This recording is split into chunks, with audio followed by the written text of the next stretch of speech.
everyone. I'm Claudia Krivyak, and I'm the Director for Partnership Development at OCE. Welcome to our second day of Innovation Partners Presentations. It is my pleasure to continue to introduce you to a number of organizations who are partners in the innovation space in Ontario. Before I begin, I would like to thank Ryerson University, who have generously supported this theater. Thank you, Ryerson. The Ryerson Innovation Theater is host to public and private sector organizations that offer advice on financing, exporting, government procurement, and program support for the innovation community.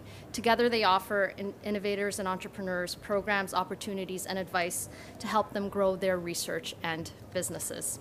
Our first presentation has two speakers this morning, one from the National Angel Capital Organization and the other from York Angel Investors. Andrew Wilkes is the co-chair of the National Angel Capital Organization. It's Andrew over here.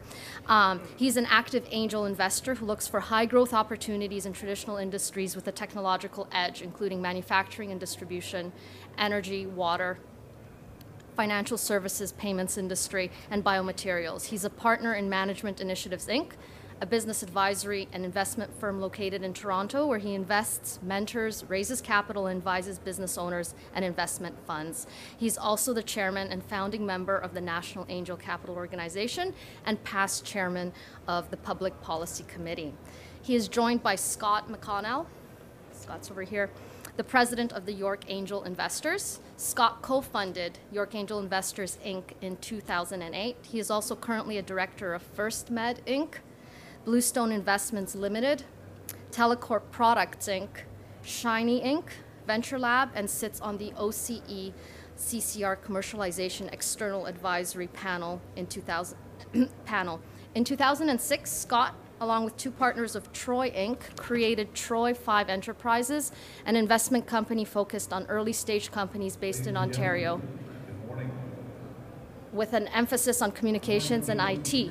Please welcome Andrew and Scott. Thanks. I'm going to sit up here. Do you want this one? No, that's fine. Yeah, I'm good.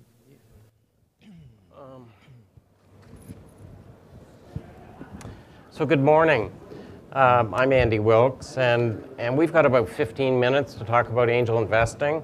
And I just thought I'd start by finding out how many entrepreneurs we have in the room. So there's 5, 6, 7, and academics, if I can use that terminology, or government officials. Okay. Who have I missed? A service provider? Okay, good. Gives us a little feel for the audience. Excuse me. So we've got about 5 or 6 slides, and we really would welcome interaction as we go through this. And Scott's going to lead the kind of thing on what angels are looking for, and I've got a few things about what an angel investor is and a passion that I have, which you'll see. So they're the presenters. These are our websites where you can get more information on the National Angel Capital Organization and York Angels, and I suggest rather than using the time for that you can go there. They're both nonprofit associations. So who are angel investors? I'm sure in this crowd you know that it's a private individual investor who's investing with her own money. And the investors get together, or sorry, they may be we call them loan angels, and work quasi-merchant bankers helping out businesses, or they'll band together. And they found over time, at least I have in my experience, that I do better by associating with others, either through formal angel groups, which Scott's from, or with other angel investors that can help with diligence and other things. I think one important thing that I put on the slide is that for those entrepreneurs in the room or people mentoring entrepreneurs, is angel investors offer more than money, and it's important that when you partner up with an angel investor is you think of it like a marriage, and a good marriage is you build a relationship. Those that are just looking for money will find that it doesn't work very well, it's really a partner relationship. So, and Scott will be talking a little bit more about that. So Scott, can you say a few words about what do angels look for? Excuse me. Certainly, Andy. One of the, there's an old saying in this business, and it's that it's all about the people. And at the end of the day, it is. If we as investors are working with a good, hardworking, bright, honest entrepreneur, the day is a whole lot less long, and it goes a lot better, and it makes the experience a lot more enjoyable for us. Because if we can get invested with the right entrepreneur, then a lot of the good ideas are coming from the entrepreneur. The initiative is coming from that individual. We don't have to call and see that they're out of bed in the morning and in the office, or drive by the office to see if the car's in the parking lot, this kind of thing. And that might sound like an odd comment, but it does happen. And I think a lot of times entrepreneurs get into a business,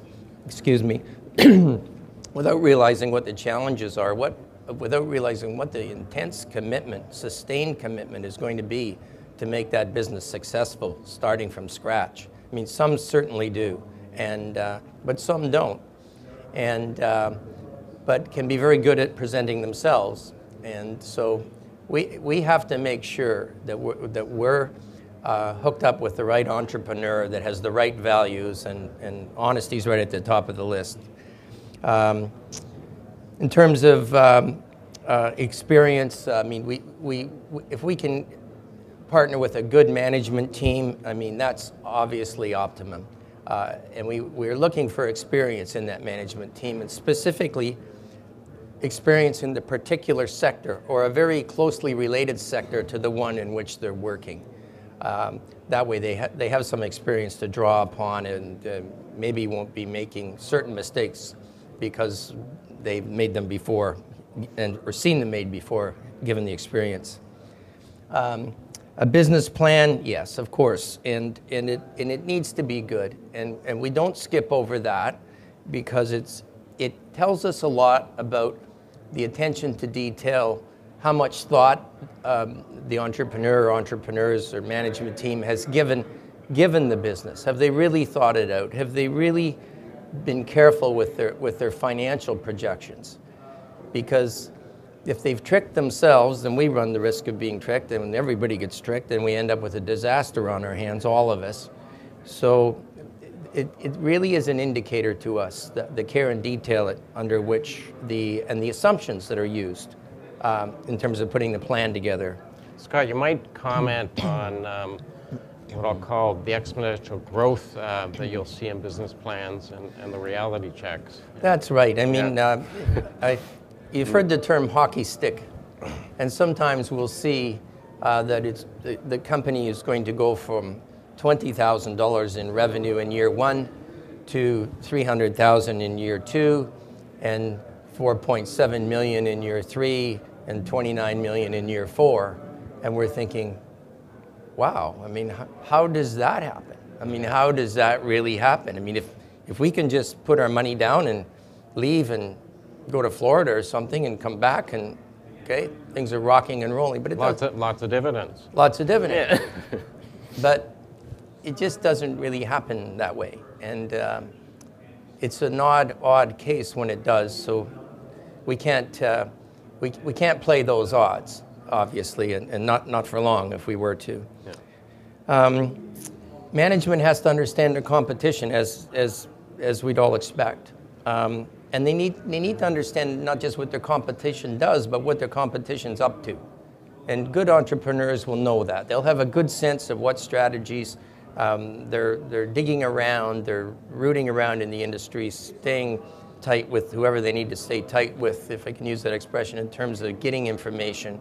So they have a sense of what their competition's doing and likely to do. So that's really important, obviously. Their pre-money valuation has to be reasonable.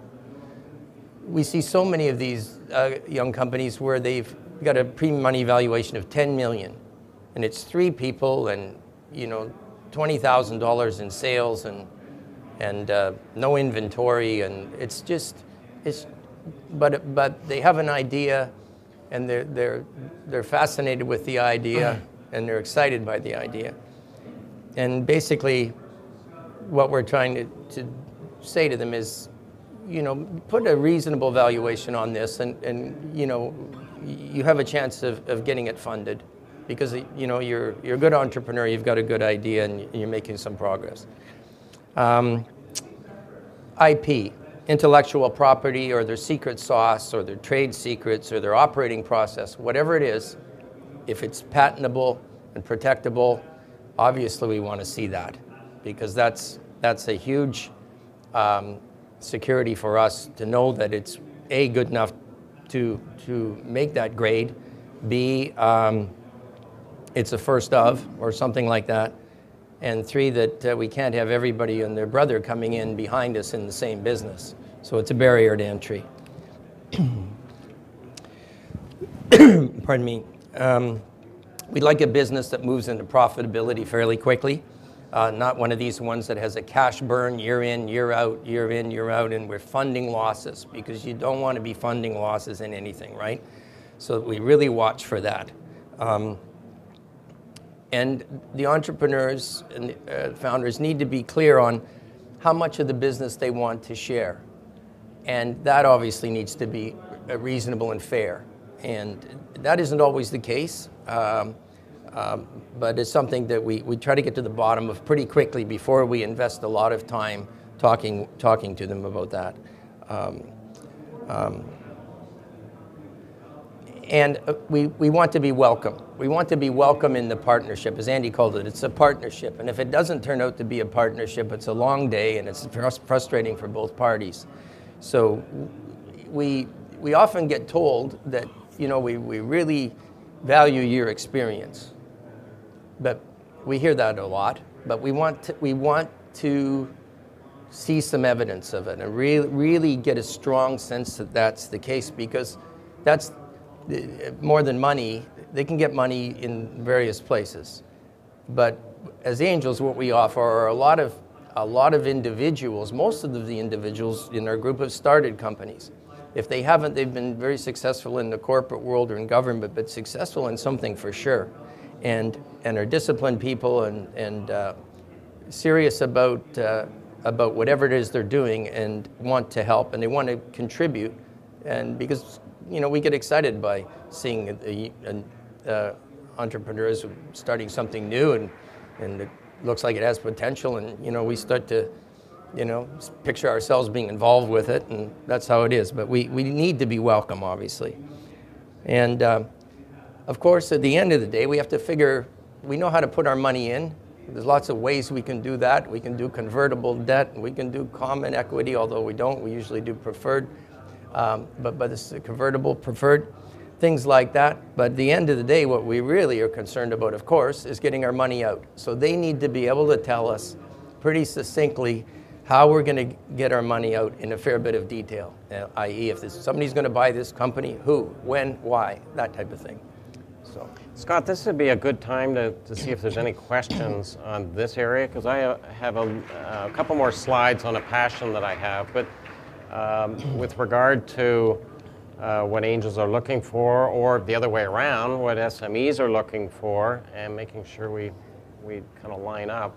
Yes? So what's your definition of pre-money valuation? That's the valuation before the angel money or the venture money or the investor's money goes in. There could be other money in play at the beginning. You don't call that. Right. Yeah, absolutely you do. It could be your own. It could be, No, that's... So that's not considered, it's first third-party money in, is that considered? It's the value of the business before we add our investment. So whatever money's in, what the money is. So if the business, if we turn out and say money's gone in and the value of the business today is $2 million and the group puts in $1 million, you know, you're going to end up with a third of the company. So if a VC follows, do they consider pre-money investment when they put their money in, even though angels are ahead?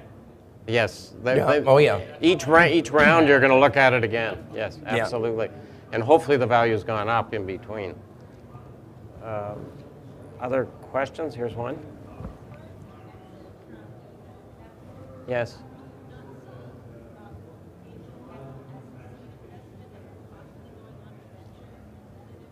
Well, absolutely. But as Scott said, that's the kind of discussion you would have is how long is it going to be to an exit? What are the type of situations will happen in an exit? Will you sell to a strategic?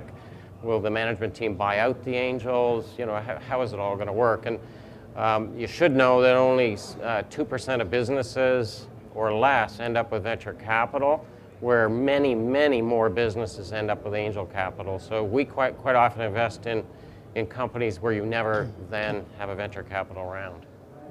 Okay. Yes? What are the ways? I'm not sure we have time to sort of do that. There's a guy by the name of David Burkus who has a method that he does. If you search David Burkus on the web, and it's basically the stage of development, and he'll say that if you've got an idea that's through the bench, it's $1 million, and he just goes on like that. So there is interesting ways of doing that. One method to get around this valuation discussion is the instrument. So if it's a convertible debenture that goes in, you'll sort of negotiate a value. Let's say it's $3 million. I'm just using a number, and then it'll adjust to the next round of financing, so that the first people in aren't diluted too much. So there's ways of doing it, but it's really a negotiation and an art getting to pre-money valuation or pre-revenue valuation. Would you agree, Scott? Yes, indeed. Yeah. Is there? Yes.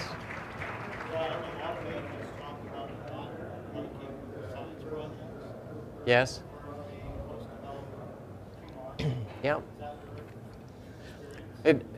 Yeah. What do you want to? Sure. I think that's a really good question. In our own angel group, for example, we have individuals that are very comfortable investing in companies where commercialization hasn't really taken place and where there may be no revenue. And that's somewhat personal, and certain of those individuals have been successful doing that, or just have an attraction to that type of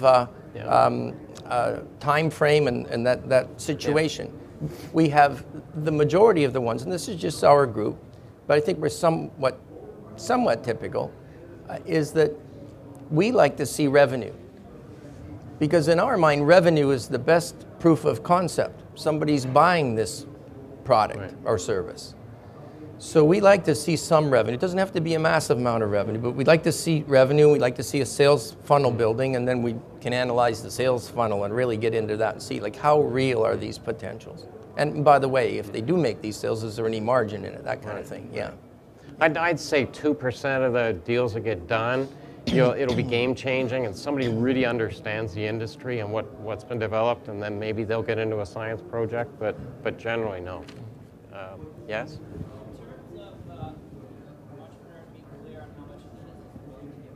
Yep. Based on your group's history, does it range from 15 to, have you ever taken control of a company, or what's the reasonable? As an entrepreneur, I have a different idea than you guys do, but Sure. We would sometimes take control of a company because we had to. It's not our ambition, because most of us have spent a goodly amount of time operating full time, and operating's hard work, very, very hard work, and it's almost a 24/7 thing to do it right. And we would rather assist with, invest in, assist with, sit on the board, advise a number of companies, as opposed to actually end up running one. And as soon as we take control of it, it's the ball's in our corner. So we don't do it for fun, usually. you're not kept No, not really. But again, I'd like to have his net worth. Yeah, he's done well. But that too is television, right? I'm going to sort of wind up the questions now. We're going to be available after, and we'll sit through the VC discussion, and we can trade business cards and go on from there. I have a quick passion. I've got about 90 seconds around taking Canadian businesses and angel-backed businesses global. So one of the things at our association is we can look at the next deal, but the reality is we have a portfolio of companies. And I have a passion of taking companies global, and so that's the Wilkes passion, go global. Tom Jenkins from OpenText talks about the 595. So the business plans, when they're put together, 5% of the business is going to come from Canada, and that ties into what Scott's talking about. You need to understand that because it is a global marketplace, and of course the growth drivers are in Asia. In particular right now. So what's your Asia plan? You know, things like that. What stage of development are you at? There is a big disconnect in Canada, but we do find some great CEOs that understand this, but they're far and few between. And I really call it a fear of failure, that people, and my bottom point there is they talk globally or talk about the great opportunity, but they don't know how to, but they act locally and they really don't know how to walk the talk.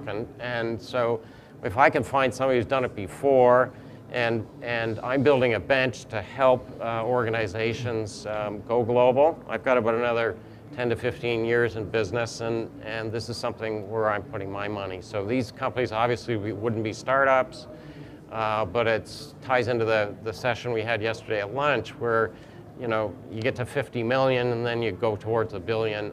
We need more Canadian companies like that. So I won't go through the details there about the disconnect, but I better wind up or I'm going to get the hook, right? Right, Claudia?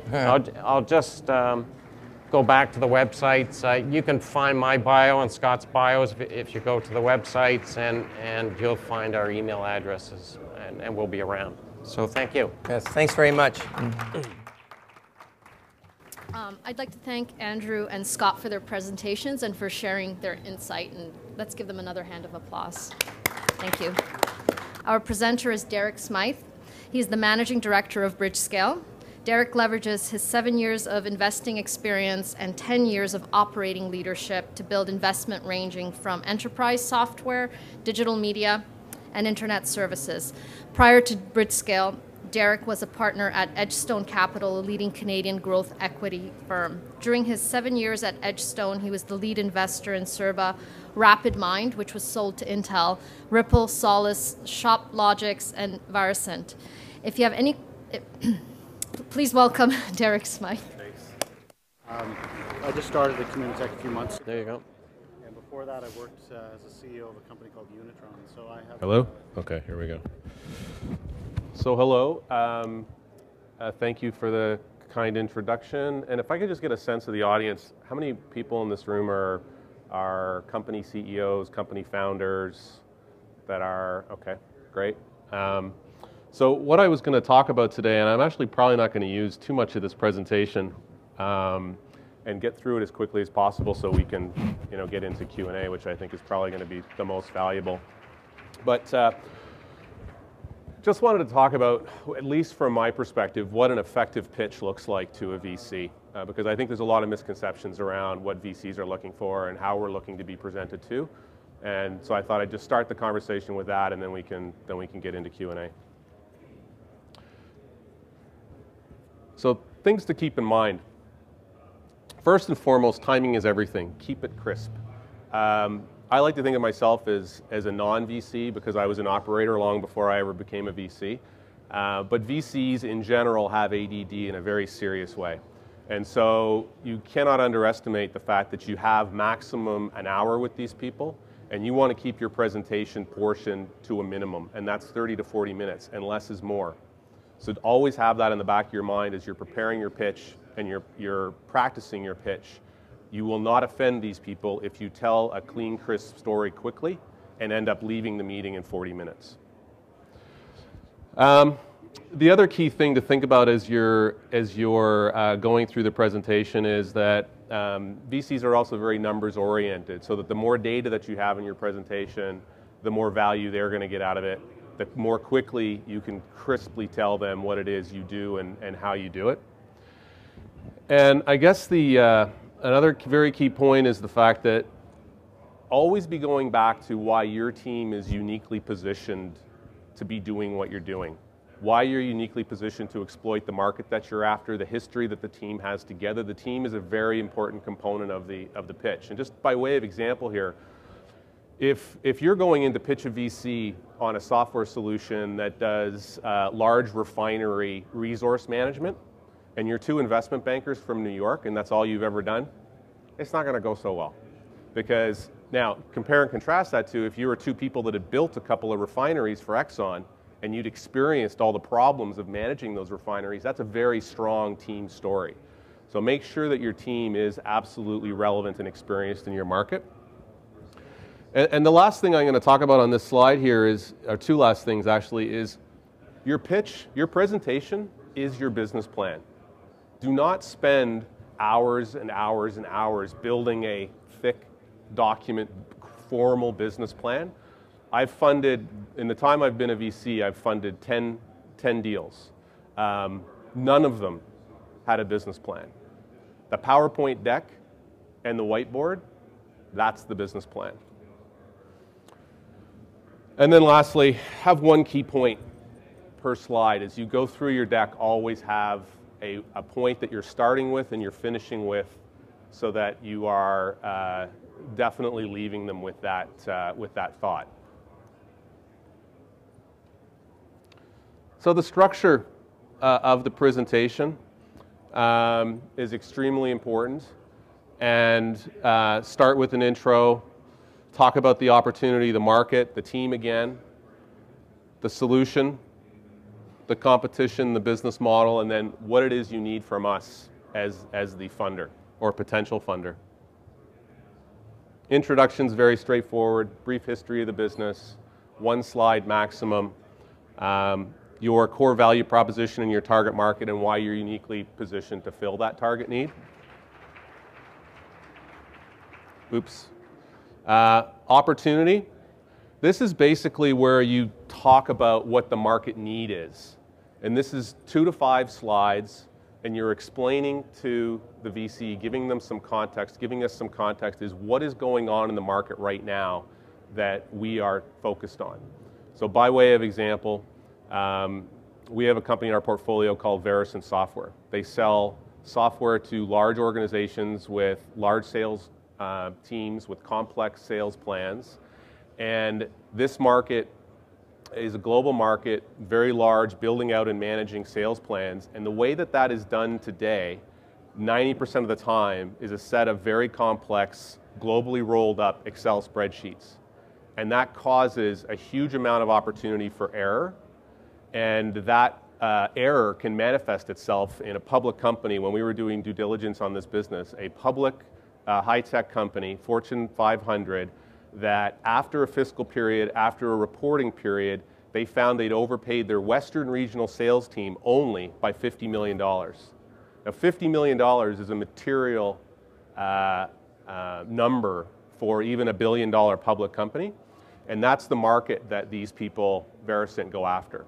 And that's how, just to quickly articulate it to the VC to give us some context at the beginning of the presentation. The team, I can't stress this enough, the execution team, the key management team with market relevance and circling back to that market relevance all the time is of critical importance. Board of directors, not so much. Board of advisors, definitely not so much.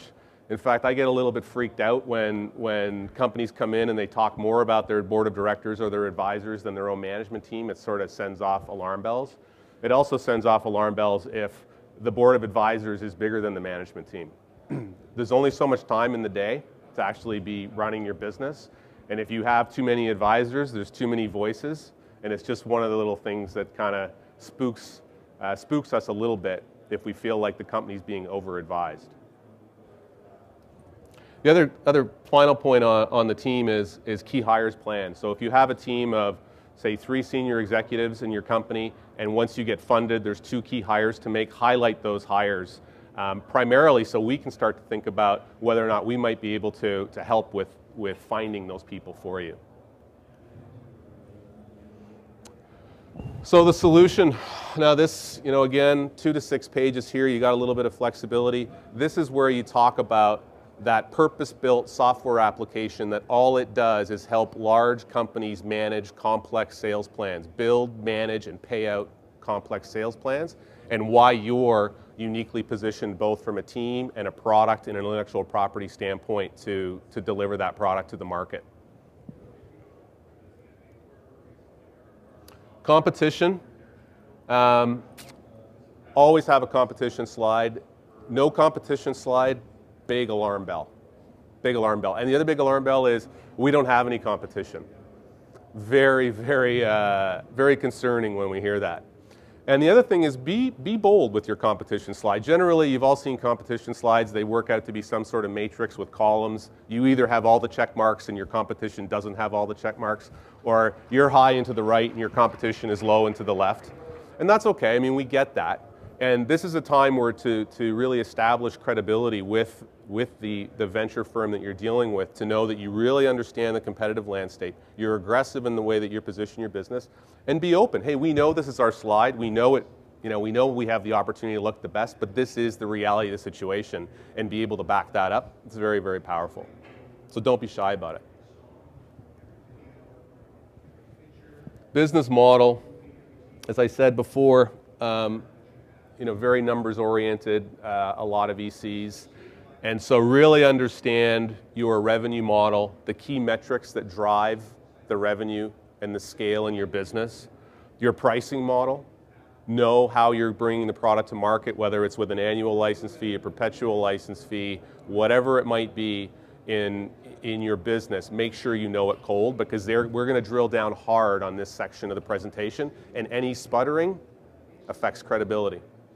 So if we have an entrepreneur come in and he starts talking about his business model, and we say, okay, how are you going to price the solution? Well, I'm thinking about possibly, I think the market might be able to digest $50 a user, but we're not really sure, and we haven't really spent a lot of time thinking about it. That doesn't go over very well. We want to hear that you've been testing the market, you've been talking to people. It can be a range. We think that we can get per user per month between $30 and $80. Here's why we think that range. We're comparing it to how we are relative to Salesforce. We're comparing it to how we're relative to another vendor in the space.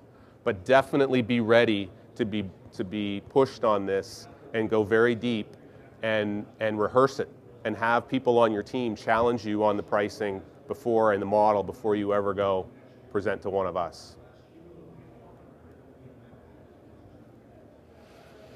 What you need from us, obviously, is very important. The amount of capital that you are looking for.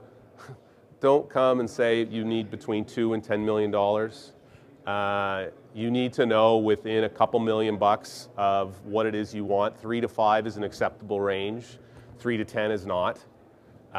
Be very buttoned down on what milestone this money will get you to. It'll get you to cash flow positive. It will get you to product in a seed situation. It will get you, and lay that out for us in a timeline so that we know that there's been some serious thought put into how much capital is required.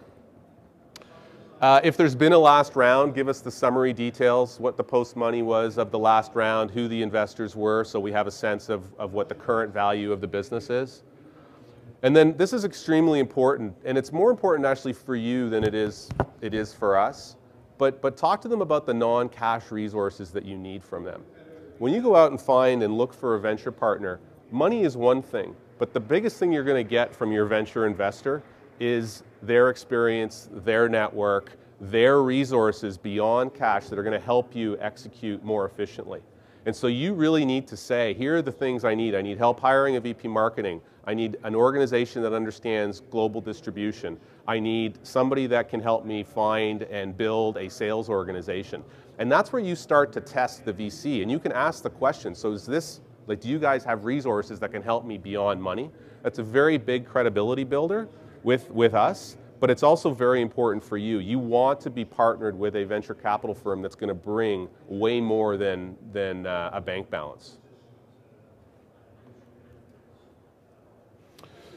So that's it for at least my opinion on what an effective presentation looks like to a venture capitalist.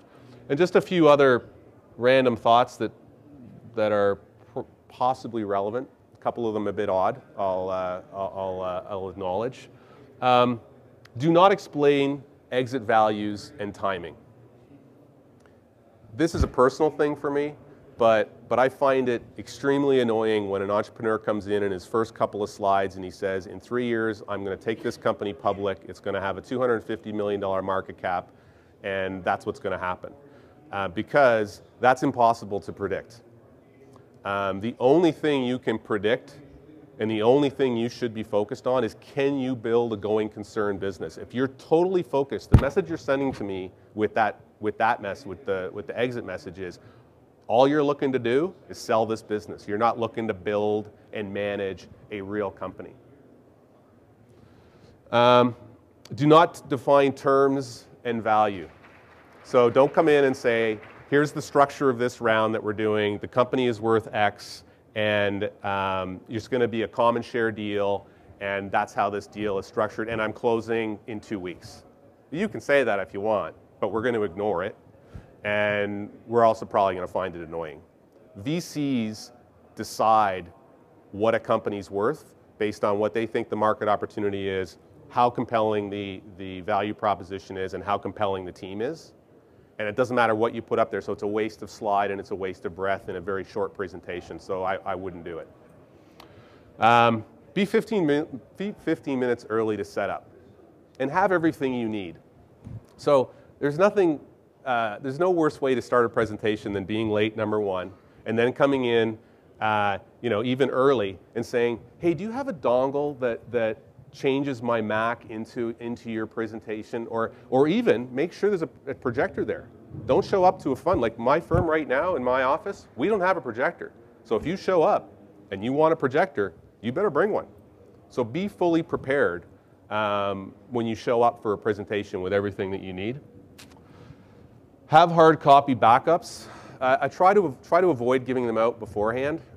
Leave them behind, because the problem with giving them out beforehand is I'm going to go right to the last slide in the deck.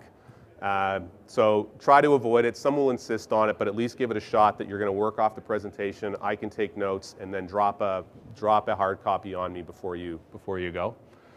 The last one's going to seem a little bit odd, but just dress the way you normally dress. There's nothing more uncomfortable for me than to see a 25-year-old entrepreneur show up to my office in a three-piece suit, probably his first and only three-piece suit, and a tie, and he just looks uncomfortable from the moment he opens his mouth. The best pitch I've seen in the last 8 years. So I'm sitting in my office on a Friday afternoon. This entrepreneur shows up, and he's been trying to meet with me, and just through schedules, for 3 months we've been trying to get together. So it's 2 o'clock on a Friday afternoon. He walks in. He's from Montreal. He's got jeans on, a jean jacket with fuzzy sleeves, and he's got sort of a shoulder satchel thing with his laptop in it. And I'm sitting there going, oh boy, here we go. This is going to be interesting. And it's the best pitch I've ever seen. He opened his laptop. He threw up the presentation. We were done the presentation in 25 minutes. He was an industry expert. He knew the value proposition, and he was comfortable. That's what Frederick was all about. And I've been trying to put money into that business ever since, and I haven't been able to. So it's shame on me for having that precondition of watching him, but he really taught me that lesson, that it's very important to be comfortable. And it doesn't matter. You're not going to get funded or not get funded based on whether you got a suit on or not. And I think, what happens next? Sorry, yeah, just a little bit on the process. So what happens after a presentation? Partners generally meet once a week. We bring the deals that we've seen. We're not all always together. We have 4 partners in our firm. Generally 2 will make it to a presentation. 2 of us are in the valley, 2 of us are here, so we have calls every Monday morning. We talk about the deals. If it's a deal that we've decided we don't want to go forward with, you'll never hear from the VC again, or they'll call you and tell you no. Our firm, me personally, I will make the call and say no. Too many times when I was raising money, I never heard from the VC again, and given that you took the time to come out and present to us and tell us about your business, the least I can do is call you, say no, and explain why no. But if you haven't heard from a VC in 2 weeks, that's what I call an American no. So, I talked to entrepreneurs that go, yeah, I had a great meeting with the VC in the Valley. Told me he loved the deal. I said, well, what's the next step? Well, I haven't heard from him since. I go, it's done. It's over. If yes, then due diligence begins, and due diligence means going deeper into your business model, your operating model, so the financial model, starting to talk to customers. And don't let VCs talk to customers until they've committed to the due diligence process. If you have customers, if you're fortunate enough to have customers, it's one of your most valuable resources. And until a VC has said, yeah, I'm going to do the work, don't let them talk to any customers.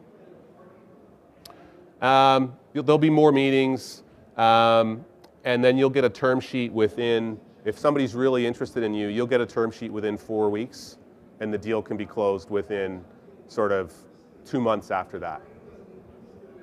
But if you haven't had a term sheet within 4 weeks of somebody that said they're interested in you, then they're probably also not interested in you.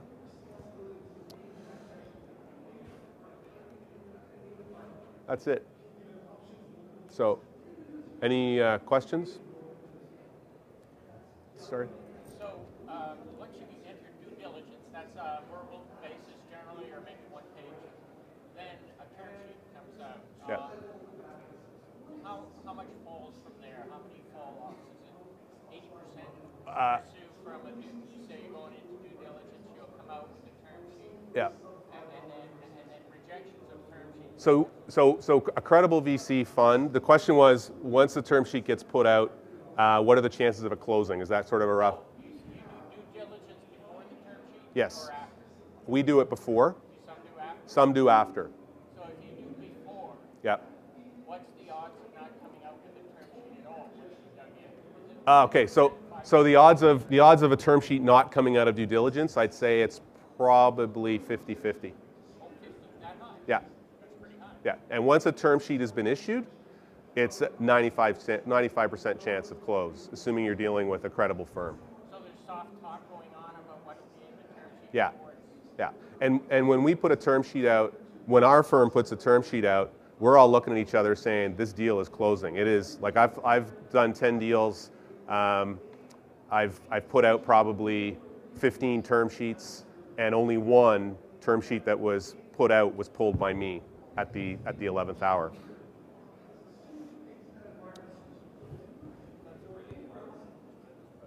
Is there any chance you're going to post that somewhere? Yeah, it's actually not a. Well, I'll give it. Anybody that's interested in it, just let me know and I'll forward it to you. Or I'm not sure. Is there a way that we can do this through this? That.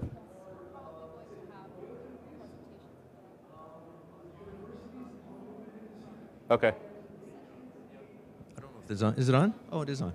The other question I had for you is, entrepreneurs are always anxious to get the money, but is there some due diligence or some acid test for them on the VC? Like, often they'll want to present to anybody they can in the hopes of getting the money, but is there any chance, or have you got any thoughts on how they should do due diligence or acid test the VC so that they're not wasting their time? Yeah, so I mean, definitely know what we invest in. All of our websites tell you the markets that we play in, so don't even call me up and say, hey, I want to give you a clean tech pitch, because if you go to our website, you know that we don't do clean tech.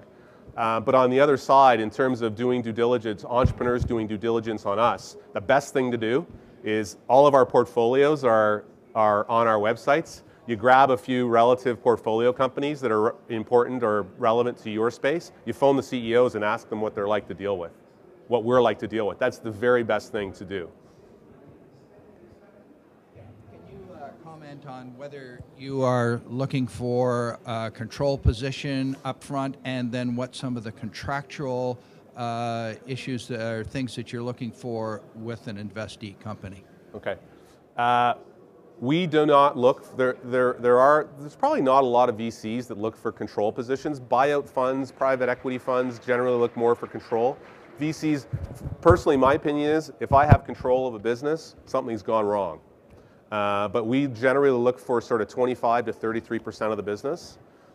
We look for a board that is made up of both us as investors, if there's more than one investor, and independents, and founder representation, so there's a nice balance between those things. And then there's certain controls that we'll have on the business that are things like approving of the business plan, certain spending levels we'll have approval over, but the really important thing for the entrepreneur to make sure is that at the board level there's a nice balance between investor, founder, and independents. We really work very hard with our companies to get the right balance of independence on a board.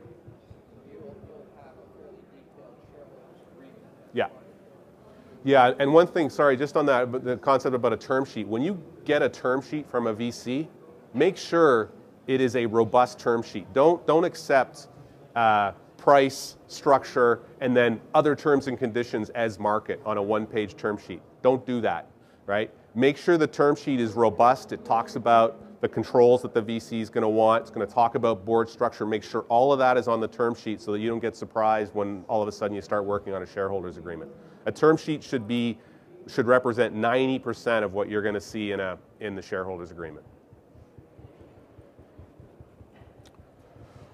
Okay, thank you very much. Let's thank Derek for coming to Discovery and presenting for us today and sharing his insight. Thank you. No problem. Our next presentation is from the Business Development Bank of Canada, or BDC, as you may know them. Strategic Initiatives Group is a newly formed group within BDC charged with building out BDC's initiatives and activities in the Canadian VC ecosystem, including strategic investments, entrepreneur mentoring and angel development, global connectivity for both VCs and investees, and industry facilitation. Here to present today is Michael Mahon. He is BDC's Director of Venture Capital Strategic Initiatives. Michael formally joined the team in April 2011, although in his previous role as Director of Corporate Development, he worked extensively with the team to develop a strategy and action plan for the Canadian VC ecosystem support. Please welcome Michael Mahon. Okay, is this thing working? Okay, perfect. Before I start, I'll give a plug for Derek. Check out digitalpuck.ca. It's a great website. BDC is proud to sponsor that as well. So there you go. So good morning, everyone. Again, my name is Michael Mann. I'm with BDC Venture Capital, and I'm pleased to be here today to talk to you a bit about BDC, but also about innovation and how we feel that's important. First, I'll give you a very brief overview of what BDC does, and then I'm going to talk about innovation in two different ways. The first one is radical innovation, and I'll talk a bit about the role played by venture capital. And secondly, incremental innovation, something that we think is quite often overlooked, and there's a critical role to be played by entrepreneurs. Okay, does this work? Wow, it does. Good. So BDC is Canada's business development bank. We're a federal crown corporation. We have over 100 offices across the country, 1,800 employees or more, basically serving over 29,000 clients in financing, consulting, and investments. We're pretty big, actually. We have a portfolio of over $17 billion. By mandate, by law, we're to be a complementary player in the market, so we have to balance a public policy and a commercial for-profit mandate, and that's an interesting dynamic at times.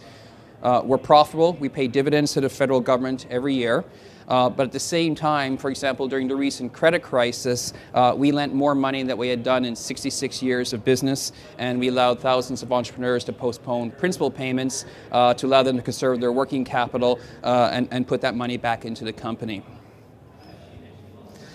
So what you see here on the screen are some of the things that we do and we don't do. Essentially what we do, if that makes sense, is financing and consulting. We do subordinate, or what's known as mezzanine financing, venture capital group that I belong to now, and securitization, which is a very specialized product offering that we do. So basically we're in the business of providing smart capital to entrepreneurs to enable them to accelerate their success. And so we know entrepreneurs, we deal with them every day. We have over 500 account managers, 100 consultants, 35 investment professionals across the country going off and meeting entrepreneurs every day. So that's a bit about what we do. And so getting to the meat of today's presentation, I think what we're all here to discuss is innovation. we feel that innovation is very critical for Canada and it's very important for building an innovative nation. But we know that there are challenges. For example, the Canadian Council of Academies, the expert panel found in 2009 that basically there's two things. Number one, a big reason for Canada's lagging productivity is the lack of business innovation. And number two, there's a lack or weakness in business innovation because companies do not make it a conscious strategy to be innovative. So that's a serious challenge and one that's very concerning to BDC. We do know one thing: businesses that do innovate are more productive. They tend to be more responsive and more in tune with their client needs, and therefore they're often more profitable. So it improves their ability to compete, and because it sets them apart from their competitors and it makes their competitors react to them as opposed to them reacting to their competitors. And so with this frame of mind, we're going to go forward and talk about two types of innovation, like I said, radical and innovation. Radical and incremental. And what I'd like to talk about first is radical. What we think we need are companies that can successfully do radical innovation. They basically take something that's, well, they take something that's never existed, they create something, and more importantly, they bring that to market. That's often a factor that's critically missing. We see a lot of innovation here today, we see a lot of technology. You never get the economic benefits of innovation unless you can bring it to market. At the end of the day, you have to have a market to buy that innovation. That's not to say fundamental research is not critical or anything like that. It is. But applied research and then market-oriented commercialization is critical to take it to the next level. So this often takes place in small businesses. They have an R&D or a scientific or a technological bent, and they're trying to invent and commercialize some new technology. Usually it's IT, it's healthcare, it's energy or clean tech. And these are all spaces where BDC plays in venture capital, because we believe that radical innovation is at the core of venture capital activity. So you're often having to finance bright people, interesting ideas, interesting technologies, no assets, no revenues. How do I build a company? So it's really about taking that, building a company around it and taking it to the next level. Very challenging situation. I wasn't here for all of Derek's presentation, but talking about sort of the role of VC. It's not VC, it's not meant for all companies. It's really about building companies. We'll talk a bit more about that later. Basically, we feel that we need more people like this guy. This is Marcel Lebrun. He's CEO of Radian 6, and they're out of, I think it's Fredericton, New Brunswick, and they do social media monitoring. It's one of our most successful venture capital investments ever. We invested in this company in 2008. It was just purchased by Salesforce.com for $326 million. That's not a bad return. More importantly, it's not about the financial return here. It was a tremendous example of a successful Canadian technology firm. He hired top talent earlier than what people would expect, especially in marketing and key sales. So he had that connection with the market very early on. And he also had very clear strategies for each phase of his growth, and more importantly, he executed well. So we feel that Canada needs more Michel Lebruns. And now, with that in mind, let's look at VC in Canada. So VC is very important for radical innovation. In reality, it's just one piece of the ecosystem. Not all innovation or all radical innovation can be VC funded, but it does play a critical role. It's an enabler. And unfortunately, in Canada, we have a real problem. The industry is simply not in good shape. Quite honestly, 10-year returns for an industry are negative. So who wants to invest in an asset class with negative returns? We recently did a study with McKinsey & Company that is available on our website. If you Google BDC VC industry report, you'll find it. And we concluded that in Canada, the VC industry is hobbled by basically a great number of structural challenges. It's not a recession thing. It's not, timing difficult market conditions. It's a lot of structural things that have been taking place over the last decade. So as a result, VC has become scarce, but that's not the core of the issue, because additional capital alone will not resolve the challenges. Putting more good money in after bad is going to exacerbate the problem. And so what you have to do is you have to take an ecosystem approach. And so that's what we have here. In an ideal world, you have the virtuous cycle of VC. This is what we see here. In reality, we probably have a vicious cycle. And it's debatable if this has ever existed in Canada, at least in the last decade. It is important to understand that relative, for example, to the United States, Canada is a much earlier stage of development in the VC market compared to the States. So it starts off, you have talented entrepreneurs and management, they start high potential companies. What's the reality in Canada? We don't have enough. These entrepreneurs, these management teams, they get supported by skilled VCs, early stage VCs, often angel backers and the like, who can mentor and help that company operationalize and commercialize. In reality, angel networks are not as well developed in Canada. We have them, they're getting better, but they're not at the state of some of them in the United States or Europe, for example. And many of our VCs, quite honestly, they lack this depth of experience and global connections that's really needed to be successful. What happens then in this continuum, the best companies should be able to go on and get funding. They're nurtured, they're grown up, they should be able to get VC follow-on support amongst other things. In reality, Canadian VCs have tended to do too many small investments, spread the wealth, and therefore their funds are sort of not at scale. And what happens then is that they don't have the ability to support the portfolio companies through to get to the end. What happens then, ideally, you have attractive exit options. Good exits attracts the investors. That's what capitalist system is based on. But when the industry has negative 10-year returns, and you have difficult IPO markets, difficult M&A markets, which are the primary exits for venture capital funded investments, then you have a serious challenge. Because what happens then, you don't have the sophisticated limited partners or the institutional investors who invest in the asset class. Quite honestly, the negative returns have made them abandon the asset class. In Canada, except for OMERS, the vast majority of pension funds, for example, are not interested in the asset class. If they do choose to invest in VC, they're going to look for the best global returns, and chances are they're going to look to the United States. So you have, all this should really be supported by a vibrant VC and innovation ecosystem. We have that in Canada. We have, a strong support network, SRED, IRAP, things like that. So we hope to have a virtuous circle, but in reality, it is a vicious circle. But we feel that the industry cycle is currently broken, but what I've described here, the challenges are very big. But the VC players in Canada now realize these challenges, and many of them are doing the right things. And so we think that it can be fixed with the right approach. And so this is what we're hoping to do. I'm not giving a whole lot of our strategy here or anything like that. That is outlined in the report that is available online. But basically, BDC VC's mission is to help Canadian entrepreneurs create and grow successful, innovative technology businesses through patient investment and value-added support. You're going to find every VC says that. But we really want to take it to heart and to do that as a successful venture capital investor in Canada, one of the largest, if not the largest, but also to play a role in the ecosystem as well, to make sure that the conditions for success are there, and such that over the long term, we can bring that vicious cycle to a virtuous cycle. Next is incremental innovation, and this is basically the people who are able to figure out how to build a better mousetrap. Some do it through investing in R&D, some do it by investing in ICT, some do both, some do completely different things. And I'll give you two good examples. This is important because the 1 million SMEs that are out there in Canada, the innovative ones are doing this. Canada, by nature, is an economy built on SMEs. If we want to have an impact on our economy, then it's the entrepreneurs that are going to do it, and they're going to show the leadership. So Jim Hogan is from a company called VMAC on Vancouver Island, and he's made innovation part of his business strategy, and he makes mobile air compressors that are used in the construction industry. I don't know if you've ever seen them. On the left, that's what they look like. They're pretty big things, you tow them behind your truck. He felt there was a better way, and he found it. In fact, his clients didn't even know that they had this need. He went out to it, and he basically created a multi-million-dollar market by taking this big air compressor, developing basically a miniaturized version that fits underneath the hood of the truck. And that's what he did, and he created a brand new market. His customers didn't even know that they needed that, but when he went to them, they were all over it.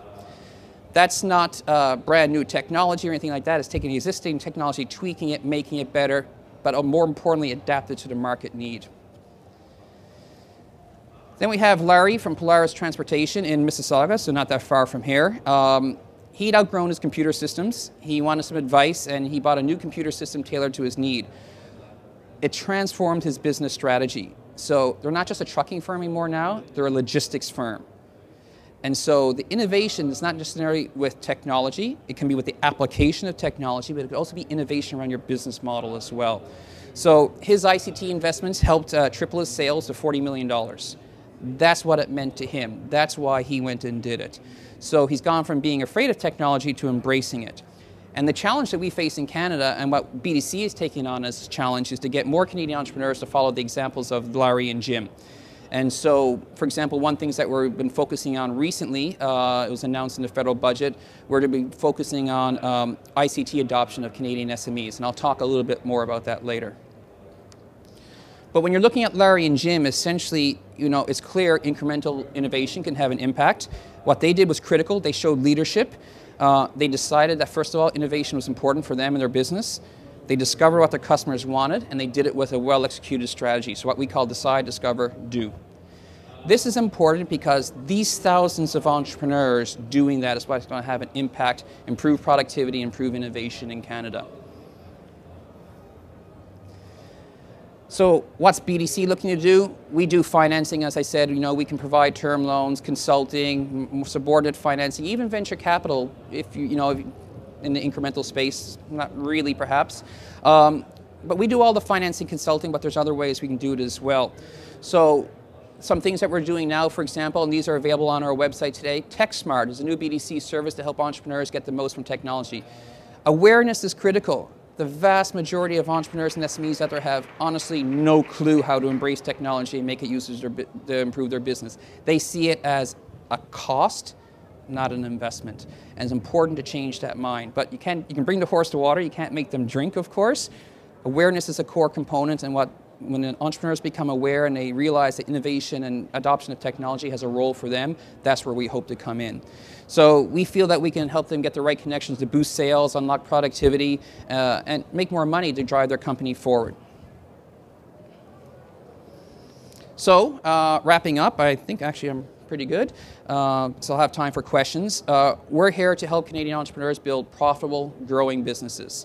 An important part of that mission is to enable them to embrace innovation as a core component of their business strategy and to make them successful.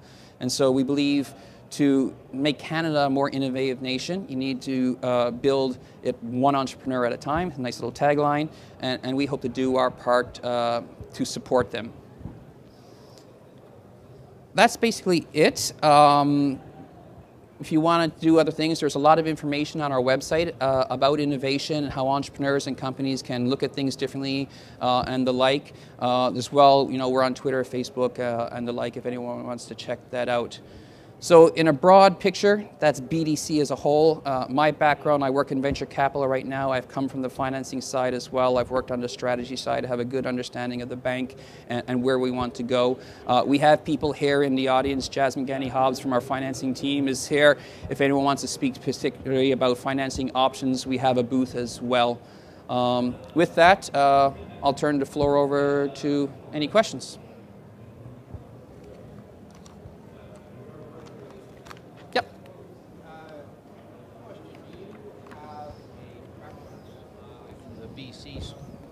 Do you have a preference in the VC space whether you join up with another VC, or do you prefer to go on your own?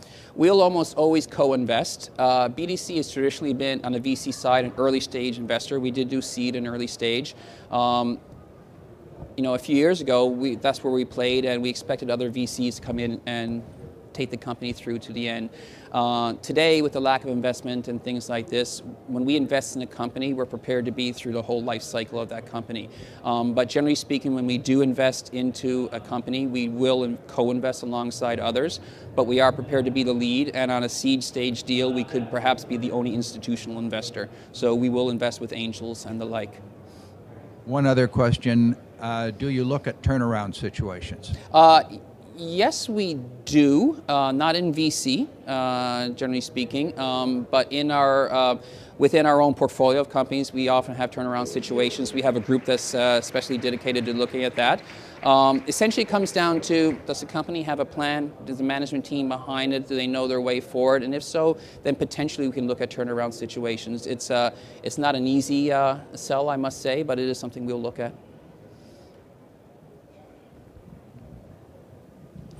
Hi. Why is it, do you think, that Canadian venture capitalists have been invested in many small investments? That's a big question.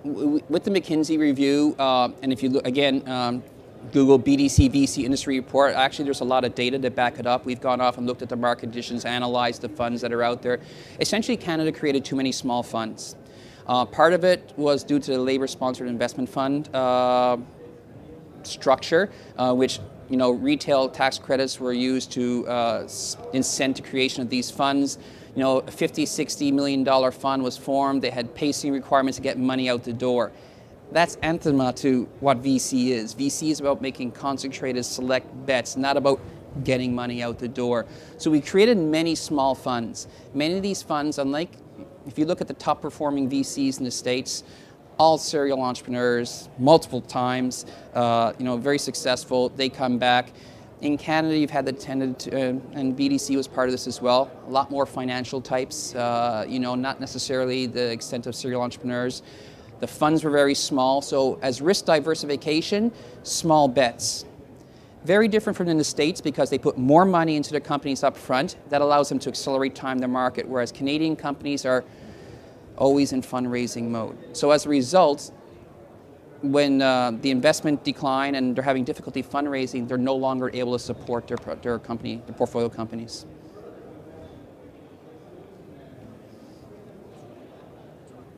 So do you see that as something that can shift, or do you think that's just a part of Canadian culture? No, it's definitely shifting right now. The labor, it works in their structure. It works. The labor-sponsored structure, for example, works in Quebec. It seems to work in BC. There were serious challenges in Ontario. Funds that are being raised now are definitely looking. They have to be what we call at scale, and that depends on the sector. The study we did showed that in the U.S., based on U.S. data, about $200 million is the best size for a fund. IT, you can probably do less these days. Healthcare, you might need more, so it all depends. But definitely funds that are trying to raise these days are looking around $100 to $200 million. The challenge is the institutional investors are not there, so they can't raise the capital. So the problem is not the lack of VC today, that's a challenge. The real problem is the lack of VC tomorrow and next week, so to speak. Because if you're not fundraising today, you won't have the capital to invest tomorrow. That's it. Let's thank Michael for his presentation.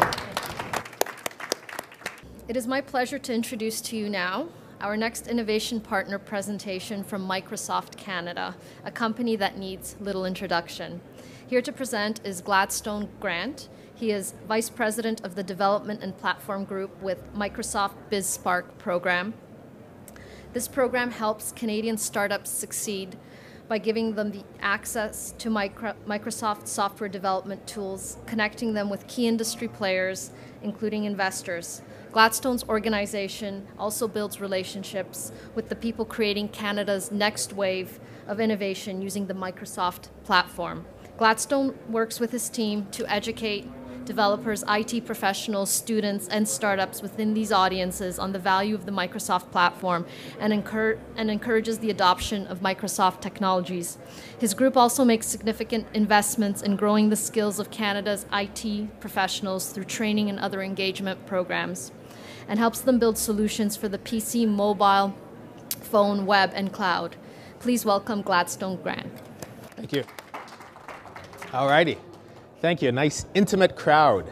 So you're probably wondering, why is Microsoft doing at a conference like this?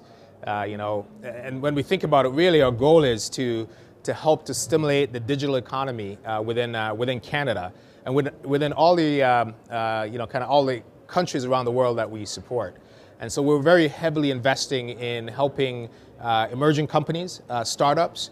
We're also very interested in partnering with any organizations, whether it's government agencies, whether it's investors, et cetera, that help to stimulate businesses. And frankly, the reason we have a booth over here, and I was talking to a couple of the folks at the booth, and the question is, kind of why is Microsoft involved in this initiative? And when you think about it, there's some independent studies that's done that shows that for every dollar of revenue that Microsoft generally gets, it provides into the ecosystem about $8.50 for our partners, our startups, emerging companies. So it really is a win-win. If you think of an organization that deploys our software, they create a solution, they use our software, ultimately they're being successful, we're helping them to be productive and drive to their bottom line, and then at the same time they're helping Microsoft to be successful. So it really is a win-win. So my role, as it was mentioned in the introduction, is this how I advance? Yeah, perfect. Is really to evangelize. So think of me as the chief evangelist for Microsoft Canada. There's only one product that I really sell, and that product is Microsoft Developer Tools. So if you're a developer and you do any development at all on the platform, it's called Visual Studio Expression. You may have heard of those products. That's the only product I sell. The rest of the team really focuses on evangelizing to all our technical audiences around the Microsoft platform. We have one of our top evangelists sitting in the back, Christian Bouclair, who's sitting there. So if you guys have any additional questions, he's going to be at the conference for the rest of the day. Feel free to reach out to Christian. He's our principal evangelist. So today I'm going to talk about a few things about how Microsoft can help really startups and investors and anyone working in that ecosystem. So what does the industry look like? If you think about when the car was invented back in, kind of the late 1800s, early 1900s, there was this notion of before cars, there were horses and carriages. That's how people got around. It's weird to think about that, just less than 100 years later. But people got around in horses with carriages. And when the car was invented, that was a disruptive shift in the transportation industry. In fact, there's a lot of individuals who were naysayers. They didn't, the banks, for example, back then when you went out and tried to get a loan to buy a car, and only very few people could afford it, they would talk about the car is a fad. The horse is here to stay. This was some of the things that the banks would say. In fact, arguably Daimler, who we now know as kind of the Mercedes-Benz, Daimler Chrysler, that acquisition, Daimler, who is arguably the inventor of the car, said that he doesn't anticipate, when asked, how does he see cars in the future? He said maximum 1 million cars that he can see. And today there's over 700 million cars across the world. So even the inventor who had the vision of this was wrong. And so why do I tell you that story? I actually think the technology industry is going through a very similar shift. There's a disruption that's happening where we're making that shift from client server to cloud computing. How many folks have heard of cloud computing? Beautiful. So it's a perfect audience that we're dealing with. And so there are some folks who are saying cloud computing it's not here to stay. It's a fad. It doesn't make sense. Why would I want to host my infrastructure? And the reason I kick off the presentation with that is that I think cloud computing is really targeted at startups, emerging businesses who want to get in the game quickly, want to create these solutions, but don't want to have to spend the money to really build out that infrastructure behind them. So really, it's targeted at startups. You think about most startups in Canada, the study that was done by PwC that I'm going to reference in a second talks about, North America. It's a North American market that startups are looking at. They're not just looking necessarily at Canada. They're looking at Canada, the US, and a lot of startups are looking also going global, for that matter. And so when you think about what the cloud gives you, it's the economies of scale, because it's not just hosted in one location. There are data centers all across the world that you can deploy your solution. And it's very simple. Whatever software solution that you have, you decide that you're ready to kind of move into a market in the US. You've got a data center. You want it close to the users. The infrastructure is there. You want to move to Europe, kind of Asia, it's there for you too. So you think about time to market for that solution. We want you to focus on, if you're a startup or if you're working with startups, we want them to focus on the business expertise that they actually have around the product or service that they're creating, as opposed to worry about the plumbing. And so cloud computing is certainly disruptive for the future. The other trend that we're seeing is around mobile. And so PwC actually did a study of about 160 CEOs in Canada for emerging businesses and startups. And first, the good news is it's an optimistic future. You can see there's 60% are expecting revenue growth of over 25%. We're just coming out of a recession right now in 2008, 2009, where that picture was totally different. And so really at this point in time, PwC's study is showing that it is a great time to be in this business. It's a great time to be thinking about how do you develop, and CEOs are certainly seeing that. And so the traditional challenges are there. It's about how do you grow your revenue if you have a small emerging company. It's about how do you kind of build your sales force and your channels, if you will, to move forward. How do you get funding? But there's some new challenges that are emerging. One you can see there that came from the PwC report is around talent. There is a war on talent these days, and I'm sure for many of you who are looking to hire in the technology industry, it is very hard to find great people. And this is only going to get worse as there's a huge gap between individuals who have great experience and with the new millennials that are entering the workplace. In fact, I was reading a New York Times article yesterday that talked about the fact that a lot of acquisitions that are happening with startups and emerging companies is really being done because the companies acquiring want to get access to the talent that's in the company, not as much a company, et cetera. It's really the talent that's important. And so it's one of the things that you want to be aware of, and a place that we're certainly focused on is how do we continue to develop talent? How do we make sure that the technology industry is growing and that we're getting the individuals from a young age, whether it's students, et cetera. And Christian here, who's in the room, one of his areas of focus is also working with students, with academia, to ensure that they're getting the right technology skills so that they could add to that workforce. You think about the digital mobility. If you're creating a solution today, it's not possible to not think about having a mobile solution. We know that the industry is changing. It's not just PCs anymore. You look in the room, you see all the tablet form factors, you see cell phones. It's really that mobile infrastructure that you need to think about. You need to think about where is that solution. It's not just sitting at a desk anymore. It's now mobile, and you have to have a part of mobile as being a part of your strategy as you move forward. So who would categorize themselves as being kind of a startup directly? Anyone working with a startup? So 3 folks. Are the other folks on the investor side, kind of any investors here? So investors. Any other folks from any agencies that are supporting startups? Okay. Some of the challenges that startups are facing, it's around costs. We talk about a cash crunch. In Canada here, certainly we know that the VC funding is just being diminished year over year. There's very little, and it's really angel investors that are providing the fundings for these organizations. So cost becomes an issue. The complexity of, as they create their solutions, should they, what's the business model? Should it be a cloud business model, software as a service? Should it be traditional kind of packaged software? How do you license it, et cetera? How do you make sure it's installed and configured? And then support. What support do they need to be able to take their solutions to the market? What coaching, mentoring, et cetera, do they need from different partners like yourselves to move forward? And then the biggest challenge that they have is once they create their solution, because it's very easy to kind of take a year off, go sit in the basement or sit in rent an office space and create that solution. How do you get the visibility to get your solutions marketable?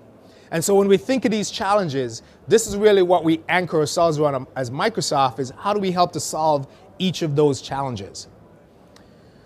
The way we do that is through this program called Microsoft BizSpark program. And it's a program designed to help early stage software startups, early companies. And what do we mean by these early companies? There's a simple definition, very simple. We want to make it simple. A, it's have you been in business for less than 3 years? 3 years or less, you qualify. Do you have, in terms of revenue, $1 million US dollars, $1 million, which is now Canadian dollars, which is a good thing. $1 million US dollar revenue or less. And thirdly, are you a private company? You're not publicly traded. Those are the 3 things that we look at. If you qualify for that, you're a startup, you have access to Microsoft software for free, right? For free, not a joke. We give access to these early stage startups, our software for free. And it goes back to, when I kicked off the presentation about why is this important? It's because if these startups are successful, and we hope that they are, we provide all the support that we can to get them successful, they will ultimately be on our platform. And as they sell their solution to their customers, their end customers, which is our mutual customers, it also drives the software. So it's a win-win situation for both. So we provide it for free, included for 3 years, right? For 3 years, we'll give you that software that you can use within your environment. We also provide the Windows Azure, by the way, is Microsoft's cloud solution. That's our back-end platform. It's sitting in data centers across the world. It's a development platform that folks can develop software on. One of the interesting things about our cloud platform this is kind of my little pitch right now, is that we not only support the Microsoft environment, so if you have Microsoft developers creating in Microsoft platform, we support non-Microsoft technology, so open source. If you develop in Python, in Ruby, in Java, irrespective of whatever platform you support, we provide that in our cloud platform, that support. So one of the things that we're seeing with a lot of startups, because we know it's a mixed world, not everyone's going to choose, even though it's free here, same as open source, not everyone's going to choose the Microsoft platform. But even if you don't choose our software, we give the platform that you can build on in a scalable, secure fashion. Right? So cloud is definitely a part of that. And then also we have a number of different offers. Once after the 3 years, after you graduate from the BizSpark program, we then provide the ability to be able to continue to use the platform. So that's one, we give you free software. When I think I was talking to Christian about quantifying the amount of that. It depends on your organization, how many developers and how big it is. But we're talking about hundreds of thousands of dollars here of free software. Because we know initially for a lot of these startups, it's hard for them to get access to it. Now, one of the things I may point out about BizSpark, as a startup or emerging startup, you can get access to it yourself. But we're also making this program available to what we call network partners. So do you work for government agencies that work with these startups? Do you work for an incubator that's helping startups? Do you work for accountants that help startups to succeed, et cetera? And so you could provide that as one of the services. As you talk, you're providing coaching and mentoring to these startups. You could say, hey, were you aware that Microsoft has this program that you could tap into? And so we call those network partners. We essentially kind of have an agreement with you. We give you these tokens that you could give to your ultimate customers, really as a value add to them. So it's not just for the startups, it's for anyone who works with startups. They could provide that service to them. We talk about support. So oftentimes they're developing the software. They run into some problems. They need help with the ultimate vendor who's creating that software. Microsoft's there. You pick up the phone. You make a call. We provide incidents there. We talk about the connection of different individuals that they're connected to that will provide coaching and mentoring. And then the important thing that we talk about is the visibility. So we have a program called BizSpark Connect. It's like think of it as a portal, a community, a networking hub where you can go register your organization. It'll have global visibility. So you can really see who are the companies that are important, irrespective of where you are in the world. We also promote those organizations. We promote them on our properties. We promote them on techmeme.com, on Mashable. There's this notion of the startup of the day where we'll highlight at different points. We'll get these third-party organizations to highlight these startups and really help to make that happen. We also think about all the different events and offers available to them that we'll provide there. So these are some, just to make it real, we got some Canadian customers, if you will, who are in BizSpark today. And across the world, you saw there's about 35,000 today. In Canada, we're just under 900 individuals, 900 companies here in Canada who are involved, who have taken advantage of this program. These are just a few. Toki, that's an interesting one. That just reached out to us recently. Is Toki here at all? Toki in the room? They've got a really innovative platform, which is to help to manage relationships. It's one of the first relationship management pieces of software built using BizSpark technology. Essentially, think about it as couples wanting to be able to communicate better. So whether it's friends or couples want to be able to communicate, get in touch with a better way of communicating. And so they saw a burning platform where there's a lot of dating services, if you will, that get couples together. But once the couples are together, there's really no solution that allowed to help that couple to really communicate and foster that relationship. And so they created this really cool relationship management product that allows people to communicate. They're on the platform, I think right now on Mashable.com. They're the startup of the day, being being promoted to the world and seeing some really good results. And there's a whole bunch of other ones. M-Concierge, a virtual concierge that a bunch of hotels use. If you want to rent, there's a renter solution there. So you can see a number of them are there. Now, you see there's another one called BizSpark One, which is what we typically do. Once we have the 35,000 plus across the world, we'll look at those solutions and we'll say which ones have a really, really good opportunity of revolutionizing the industry, changing the game, if you will, and have a great potential, and also obviously showcases Microsoft technology at its best. Even if it integrates with other open source or other technologies, we don't care. As long as it has great potential. And so we'll invite certain of those partners who have that huge potential to be a part of BizSpark One. We'll have a deeper kind of one-on-one relationship management with them. We'll create a customized business plan for them around how to kind of take their business to the next level. And I named 4 there from Canada, which in the world we only have a small number, and we have 4 from Canada to show the innovation that is coming out of Canada. Kobo Reader, it's an ebook reader very similar to the Amazon Kindle that's doing very well. Limbix is a company that has a piece of software that plugs into mail systems that checks the tone of the emails that are being sent. Sure, someone send that email that you're having a bad day, you send an email, and it's like, oh man, why did I send that? So here's a piece of software that'll catch it. It'll have some, organizations could put in, seen some great traction, and will revolutionize the way things are.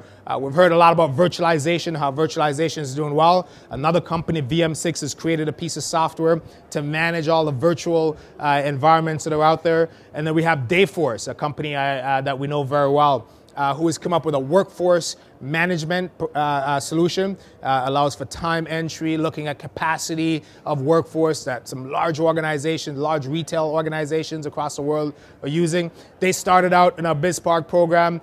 They made it to BizSpark One. They were on stage recently. We had an announcement of one of our major technologies. They're being profiled, a Canadian company from here, doing very well, and it's taken the world by storm.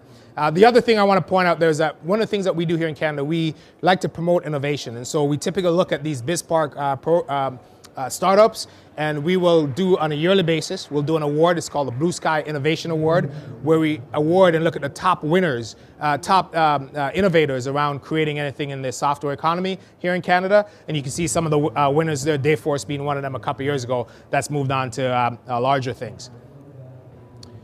We talked about a BizSpark Connect. This was a community, virtual community. As you can see, you go into this portal. It's a hub of all the different startups that are there, profile information about what the companies do. And that really gives those early stage startups that ability to get global visibility to not only potential customers and partners, which we want, but also investors. If you look, someone's looking for a company to acquire, great place to go to see all the startups with their solution, et cetera. So more around kind of providing that global visibility to our customers and partners.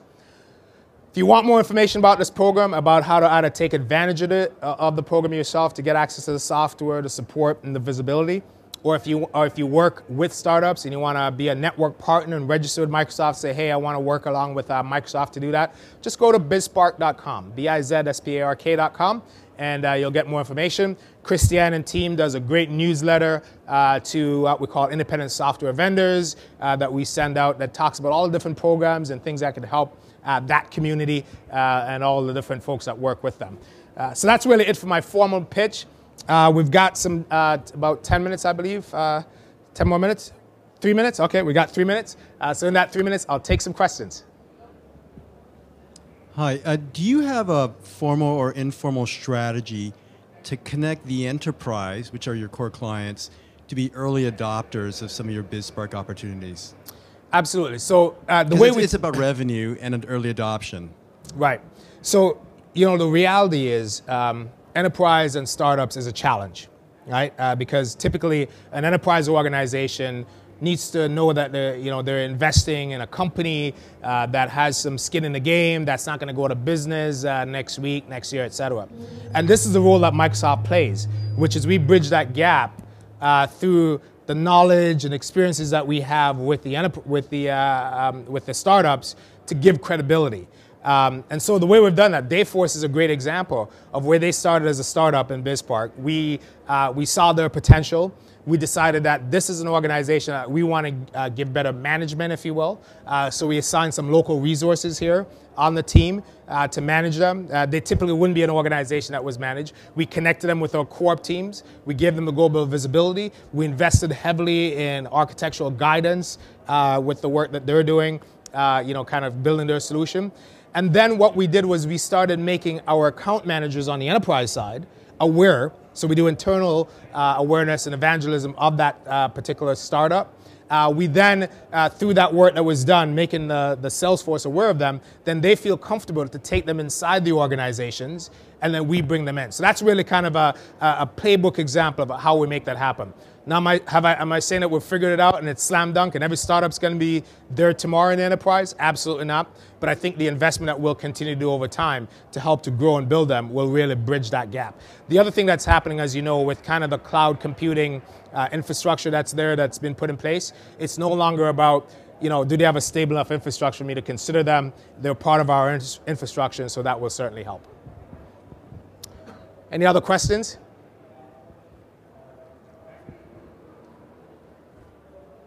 Okay, perfect timing. Thank you very much for the opportunity. Thank you, Gladstone, for presenting to us today. Great.